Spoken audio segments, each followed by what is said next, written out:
غزوہ تبوک کا آگے تفصیل سے ذکر ہے کہ منافقین، غزوہ تبوک جو ہوئی تھی نا، اس میں بہت لمبا سفر تھا اور گرمیاں تھیں شدید، اور کھجور کے باغات پکے تیار تھے.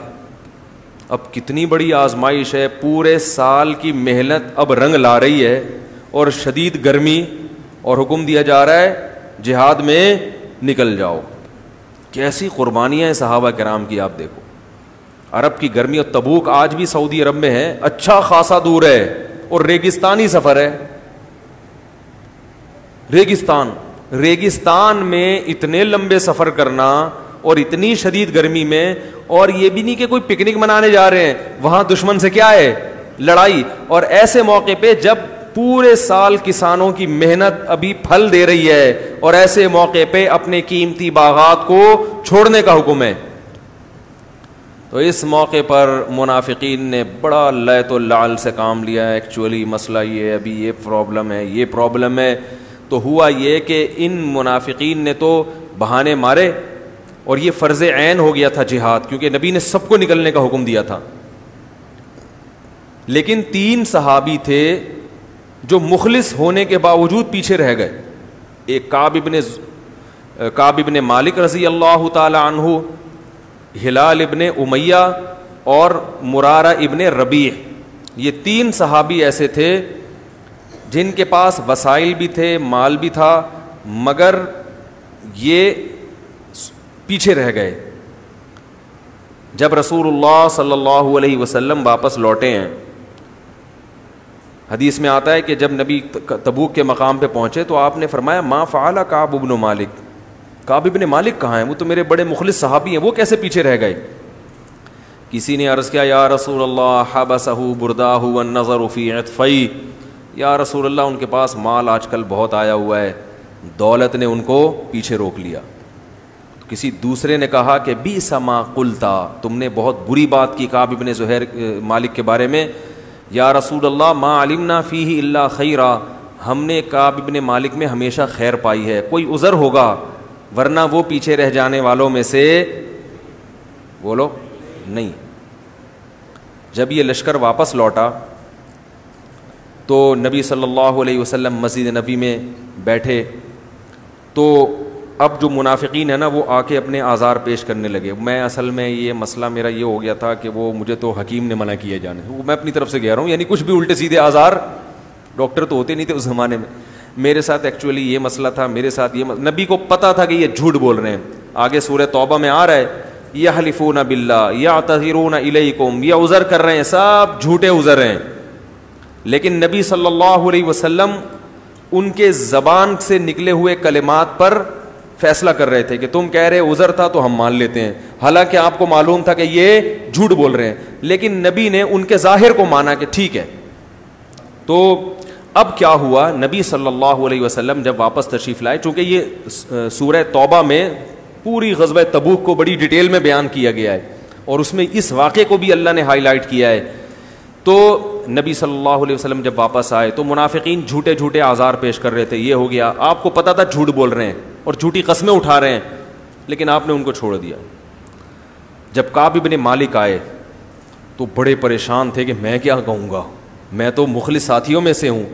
اور حضرت کعب ابن مالک کہتے ہیں ہر جنگ میں نبی کے ساتھ شریک رہا ہوں میں. کہتے ہیں صرف بدر میں اس لیے نہیں کہ مجھے تو پتہ ہی نہیں تھا کہ یہ لڑائی ہو جائے گی، ورنہ ہر جہاد میں نبی کے ساتھ شریک رہا. کہہ رہے ہیں جب میں نبی کے پاس آیا تو آپ نے پوچھا کہ کیا عذر تھا تمہارا؟ الم یکن قد ابتعت ظہرک، کیا تم نے سواری نہیں خریدی تھی؟ تمہارے پاس تو سواری بھی تھی، سب کچھ تھا. کعب ابن مالک کہتے ہیں میرے دل میں شیطان نے بڑے وسوسے ڈالے کہ میں بھی منافقین کی طرح جھوٹ بول دوں. لیکن کہتے ہیں میں نے کہا ایک جرم میں نے کیا ہے، دوسرا جرم میں بولو بھائی نہیں کروں. کہتے ہیں میں نے کہہ دیا کہ یا رسول اللہ کوئی عذر نہیں تھا، کوئی عذر نہیں تھا میرا، بس شیطان نے روک لیا مجھے. اور اتنا مالدار تو میں پہلے کبھی تھا ہی نہیں جتنا ابو. اور وہ جو 2 صحابی تھے وہ عمر زیادہ تھی ان کی، بوڑھے تھے، مرارہ ابن ربی اور ہلال ابن امیہ. انہوں نے بھی سچ سچ کہہ دیا. آپ صلی اللہ علیہ وسلم نے فرمایا قم، اٹھو، حتی یقضی اللہ فیک، جب تک اللہ تمہارے بارے میں کوئی فیصلہ نہیں کرتا تم یہاں سے چلے جاؤ. آپ ایسے غضبناک ہوئے کہ آپ صلی اللہ علیہ وسلم نے صحابہ کو حکم دے دیا کوئی بھی ان سے بات چیت نہ کرے, کیونکہ ایسی سخت لڑائی تھی, اتنی گرمی تھی, شدت تھی. ایسے موقع پہ اپنے ساتھیوں کا ساتھ چھوڑ دینا اچھا کام. اس سے پتہ چلتا ہے کہ اپنے سب ساتھی تھے نا صحابہ بھی ایسے موقع, اور اسی سے انسان کا پتہ چلتا ہے کون کتنے پانی میں ہے. وہ ایک شاعر کا شعر ہے نا, وَإِذَا يُحَاسُ الْحَيْثُ يُجْعَدْ وَإِذَا تَكُونُ كَرِيهَةً اُدْعَى لَهَا وَإِذَا يُحَاسُ الْحَيْثُ يُدْعَى جُنْدُبُ. کہہ رہے ہیں جب حلوہ پکایا جاتا ہے تو جندب کو بلایا جاتا ہے, اور جب گھمسان کی جنگ لڑی جاتی ہے تو مجھے کال کی جاتی ہے. ٹھیک ہے نا. تو غیرت مند لوگوں کو کب یاد کیا جاتا ہے؟ مشکل میں. اور وہ کیونکہ وہ مشکل میں ساتھ دیتے ہیں, اور جو ساتھ مشکل میں نہیں دے رہا, صرف افطار پارٹیوں میں تو آپ کے ساتھ آ رہا ہے, مشکلات میں آپ کا ساتھ چھوڑ دیتا ہے, وہ غیرت مند اور دوستی کے قابل نہیں ہے. یہ دوسروں کے بارے میں نہیں, ہمیں اپنے بارے میں سوچنا چاہیے کہ ہم ایسے, ہم تو ابھی پتہ ہے کیا ذہن میں آ رہا ہوگا, اچھا وہ جو بندہ ہے نا صحیح کہہ رہے ہیں مفتی صاحب, اس کے بارے میں ہمیں چاہیے کس کے بارے میں؟ اپنے بارے میں, کہ کیا میں ایسا ہوں یا نہیں ہوں. تو نبی نے فرمایا جاؤ اللہ تمہارے بارے میں فیصلہ کرے گا, اور صحابہ کو حکم دے دیا کوئی ان سے بات چیت نہ کرے, اور بیویوں کو حکم دیا وہ بھی الگ ہو جائیں ان سے. صحابہ نے پوچھا کہ طلاق دے دیں, فرمایا نہ نہ نہ, طلاق مت دو, ان سے کہو الگ ہو جائیں, اپنے ماں باپ کے گھر چلی جائیں. وہ جو 2 صحابی تھے بوڑھے, انہوں نے کسی خادم کو بھیجا کہ نبی سے جا کے پوچھیں کہ ہم نہیں, ان کی بیویوں نے پوچھا نبی سے کہ یا رسول اللہ یہ بوڑھے ہمارے دونوں شوہر کیا ہیں, بوڑھے ہیں, ان کو خدمت کی ضرورت ہے, تو ہم اگر اپنے ماں باپ کے گھر چلی جائیں گی تو یہ بوڑھے شوہر کی خدمت کرنے والا کوئی بھی نہیں ہے. تو نبی نے حکم دیا کہ ٹھیک ہے تم گھر پہ رہو مگر یہ تمہارے پاس نہ آئیں.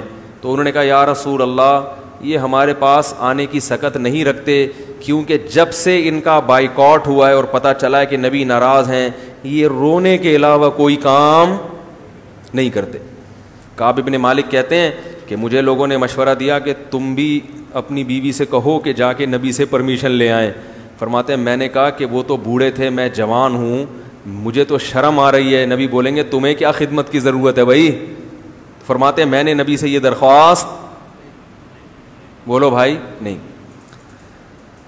کہتے ہیں 1 دن 2 دن 3 دن 4 دن ایسی حالت ہو گئی کہ جس کا قرآن نے ذکر کیا ہے سورہ توبہ میں, ضاقت علیہم الارض بما رحبت, زمین اپنی کشادگی کے باوجود ان پر تنگ ہو گئی. فرمایا میں بازاروں میں نکلتا لوگ مجھ سے منہ پھیر لیا کرتے تھے. 1 دن 2 دن 3 دن 4 دن 5 دن, کہتے ہیں ایسا لگتا تھا کہ میں زمین کیا ہو گئی ہے.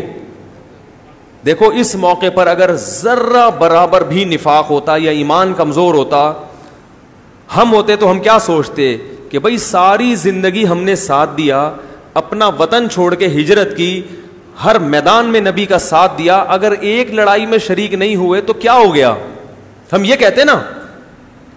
باقی تو سارے گئے ہیں, اگر میں نہیں گیا تو کون سا طوفان آ گیا, ہم یہ کہتے نا.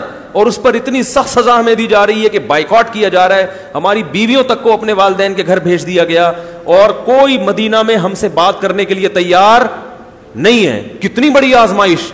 یہ کہنا آسان ہے, جس پہ گزرتی ہے وہ جانتا ہے کہ کتنی بڑی آزمائش ہے. آج کسی سے عقیدت محبت ہونا, ذرا سی کوئی کوتاہی اس کی سامنے آ جائے, فوراً عقیدت کا جنازہ, ایک دم عقیدت کا جنازہ نکل جاتا ہے. تو اس موقع پر روم کا بادشاہ تھا, پتہ نہیں فارس کا, مجھے یاد نہیں, اس کو جب پتہ چلا نا کہ کعب ابن مالک جو سرداروں میں سے ہے اور ان کے ساتھیوں نے ان کے ساتھ یہ سلوک کیا کہ کوئی بات ہی نہیں کر رہا, تو اس نے ایسے موقع پہ دشمن فائدہ اٹھاتے ہیں نا, تو اس نے خط بھیجا کعب ابن مالک کی طرف. تو حضرت کعب ابن مالک کہتے ہیں کہ میں بازار میں چل رہا تھا کہ ایک پکارنے والا پکار رہا تھا, میں یدل علی کعب ابن مالک, بھائی کعب ابن مالک کون ہے, کیونکہ وہ اجنبی تھا, دوسرے ملک سے آیا تھا. تو لوگ اشارہ کر رہے تھے وہ ہے, نام بھی نہیں لے رہے تھے کہ بات نہ ہو جائے, نبی نے منع کیا بات چیت, اشارہ کر رہے تھے کہ بھائی سمجھ رہے ہیں. وہ میرا بیٹا ہے نا, ایک دن چھوٹا سا بچہ, اس نے, میں نے اسے بولا یہ کس نے توڑا ہے, تو پتہ کیا کہتے ہیں, ایسے نا ایسے کر کے. اور جب بھی میں کسی کو اشارہ کرتا ہوں تو مجھے وہ منظر یاد, وہ منہ سے نہیں بول رہا, ڈر رہا تھا, کہہ رہا ہے ایسے کر کے اس نے کیا ہے, تاکہ اس کو پتہ نہ چلے کہ میں اس کی طرف اشارہ کر رہا ہوں. تو بچے اس طرح کی حرکتیں کرتے ہیں. خیر کہنے لوگ کیا کرنے لگے, اشارہ, کیونکہ نبی نے بات چیت سے منع کیا ہے. کہہ رہے ہیں وہ میرے پاس آئے اور مجھے خط تھما دیا. اس خط میں لکھا تھا کہ ہمیں یہ پتہ چلا ہے, بادشاہ نے لکھا تھا کہ تمہارے ساتھیوں نے تمہارے ساتھ بڑا ظلم کیا, حالانکہ تم تو عزت کے قابل آدمی. دیکھو چڑھانے والے ایسے چڑھاتے ہیں نا, تم ذلت کے لائق نہیں ہو, تم عزت کے قابل ہو, تمہارے ساتھ ایسا سلوک نہیں ہونا چاہیے, تم ہمارے پاس آ جاؤ, ہم تمہیں عزت بھی دیں گے, پیسہ بھی دیں گے, حکومت بھی دیں گے. کوئی اور ہوتا کیسا پھسل جاتا ہو ایسے موقع پہ.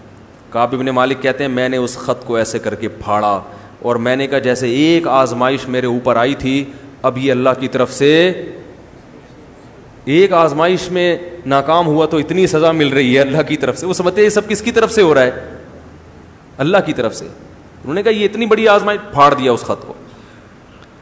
کہتے ہیں پھر وہی کوئی بات ہی نہیں کر رہا.